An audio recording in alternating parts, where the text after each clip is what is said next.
अस्सलाम वालेकुम व्यूअर्स, कैसे हैं आप लोग। उम्मीद करती हूँ कि ठीक होंगे गाइस। आज की मैं इस वीडियो में आपको बताऊंगी कि एडीसीबी के फर्स्ट, सेकंड और थर्ड सेमेस्टर में कौन से सब्जेक्ट्स होते हैं, क्रेडिट आवर्स कितने होते हैं, क्लासेस टाइमिंग क्या होती है। ठीक हो गया।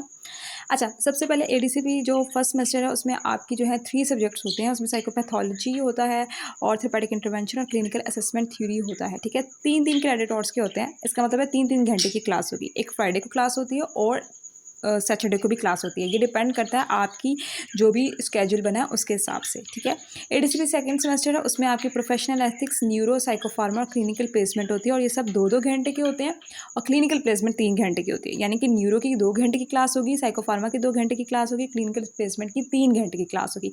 याद रखिए, क्लिनिकल प्लेसमेंट की 3 घंटे की क्लास भी होगी और उसकी इंटर्नशिप भी सेकंड सेमेस्टर में आपको करनी पड़ेगी। ठीक है, यानी कि अगर आप मंडे टू थर्सडे इंटर्नशिप के लिए जाते हैं तो फ्राइडे को आपको क्लास भी लेनी है और सैटरडे को भी आपको क्लास लेनी है। तो इसलिए जो अगर फ्राइडे और सैटरडे की का सीन सोच कर जा रहे हैं वो याद रखें कि यूनिवर्सिटी अपनी जो है ना वो प्लेसमेंट खुद लगाती है अपनी मर्ज़ी से और फिर वहाँ आपको उनकी टाइमिंग के हिसाब से जाना भी पड़ता है। अगर उनके 8 से 5 है तो आपको वहाँ जाना पड़ेगा उस हिसाब से। ठीक हो गया। अच्छा, अगर आप किसी और सिटी में हैं तो भी यूनिवर्सिटी अपनी मर्ज़ी से ही लगाती है। अगर आप रिक्वेस्ट करते हैं और अगर रिक्वेस्ट आपकी मानी जाती है तो जाके आपकी अपनी सिटी में इंटर्नशिप जो है वो प्लेसमेंट लग सकती है। ठीक हो गया। अच्छा, नेक्स्ट सेमेस्टर में, थर्ड सेमेस्टर में आपकी क्लिनिकल प्लेसमेंट 2 होती है। उस वो भी 3 क्रेडिट आवर्स की होती है और क्राइसिस इंटरवेंशन जो होती है वो भी 2 क्रेडिट आवर्स की होती है। यानी कि 2 घंटे की क्राइसिस की क्लास होगी, क्लिनिकल प्लेसमेंट की 3 घंटे की क्लास होगी और उसकी इंटर्नशिप मंडे टू थर्सडे अलग से होगी। यानी कि क्लिनिकल प्लेसमेंट 1 है वो बच्चों वाली जगह पे होती है, क्लिनिकल प्लेसमेंट 2 है वो बड़ों वाली जगह पे होती है। यानी कि एडल्ट्स केसेस लेने होते हैं वहाँ पे। ठीक हो गया, यानी कि हॉस्पिटल वगैरह में। और क्लिनिकल प्लेसमेंट 1 जो है वो चाइल्ड, स्पेशल चाइल्ड वगैरह की होती है। ठीक हो गया। अब क्लिनिकल प्लेसमेंट 2 जो है वो 3 घंटे की आपकी क्लास भी होगी और आपकी इंटर्नशिप भी मंडे टू थर्सडे होगी। ठीक हो गया। और क्राइसिस इंटरवेंशन की 2 घंटे की भी क्लास होगी। ठीक हो गया। अच्छा, अब यहाँ पे जो है ये तमाम जो क्रेडिट आवर्स लिखे हुए हैं इसका मतलब ये है कि इतनी घंटे की क्लास होगी। अब क्लिनिकल प्लेसमेंट में जो है ना आप प्लीज़ याद रखें, क्योंकि कई लोगों को ये लगता है कि ना फ्राइडे और सैटरडे की क्लास है तो हमारा हो जाएगा। नहीं, आपकी क्लिनिकल फ्राइडे सैटरडे से फर्स्ट सेमेस्टर आपका ईजी होता है। सेकंड सेमेस्टर में आपको सब्जेक्ट्स भी पढ़ने होते हैं और आपको इंटर्नशिप भी करनी होती है और आपको क्लिनिकल प्लेसमेंट की रिपोर्ट भी बनानी होती है। और थर्ड सेमेस्टर में भी इसी तरीके से उसमें जो सब्जेक्ट्स कम हो जाते हैं बट आप जो है ना वो इसको, लेकिन आपकी क्लिनिकल प्लेसमेंट रहती है। सब्जेक्ट कम हो जाते हैं बट क्लिनिकल प्लेसमेंट आपको करनी पड़ती है।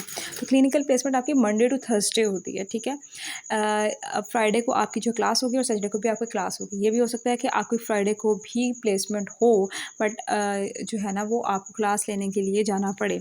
कई लोगों का ऐसे भी हो सकता है। और ये भी हो सकता है कि आपको सैटरडे को, फ्राइडे को ऑफ़ कर दें। वैसे हमारी दफ़ा उन्होंने ऑफ़ कर दिया था फ्राइडे। ठीक है, और मंडे टू थर्सडे आप इंटर्नशिप के लिए जाते थे, फ्राइडे क्लास लेते थे और सैटरडे क्लास लेते थे। तो अगर कोई ये सोच के आ रहा है कि जी सिर्फ सैटरडे एंड फ्राइडे की क्लास होगी तो ये भी सोच ले कि इसमें प्लेसमेंट भी है और प्लेसमेंट के साथ आपको जो है वो उसकी रिपोर्ट्स भी बनानी है और प्लेसमेंट की भी 3 घंटे की क्लास आपको लेनी है। ठीक है, तो ये ओवरऑल आपको मैंने जो है वो बता दिया कि कोर्स क्रेडिट आवर्स कितने हैं, सेमेस्टर के सब्जेक्ट्स कितने हैं और टाइमिंग क्या है। ठीक है, 8 to 4 यूनिवर्सिटी की टाइमिंग है, उसके बीच में कोई किसी टाइम भी आपका स्केड्यूल क्लास का हो सकता है। ठीक हो गया। अच्छा, अब जो एमएस वाले हैं उनका यही इसी तरीके से है। एडीसीबी फर्स्ट सेमेस्टर में, सॉरी, उसका first semester psychopathology, therapeutic, clinical assessment और इसी तरीके से प्रोफेशनल एथिक्स, न्यूरो है और क्लिनिकल प्लेसमेंट है। बट उनके साथ में अदर सब्जेक्ट्स भी हैं रिसर्च के, लाइक एडवांस रिसर्च, दूसरी research, qualitative, quantitative research and fourth semester में उनकी थीसिस भी होंगे।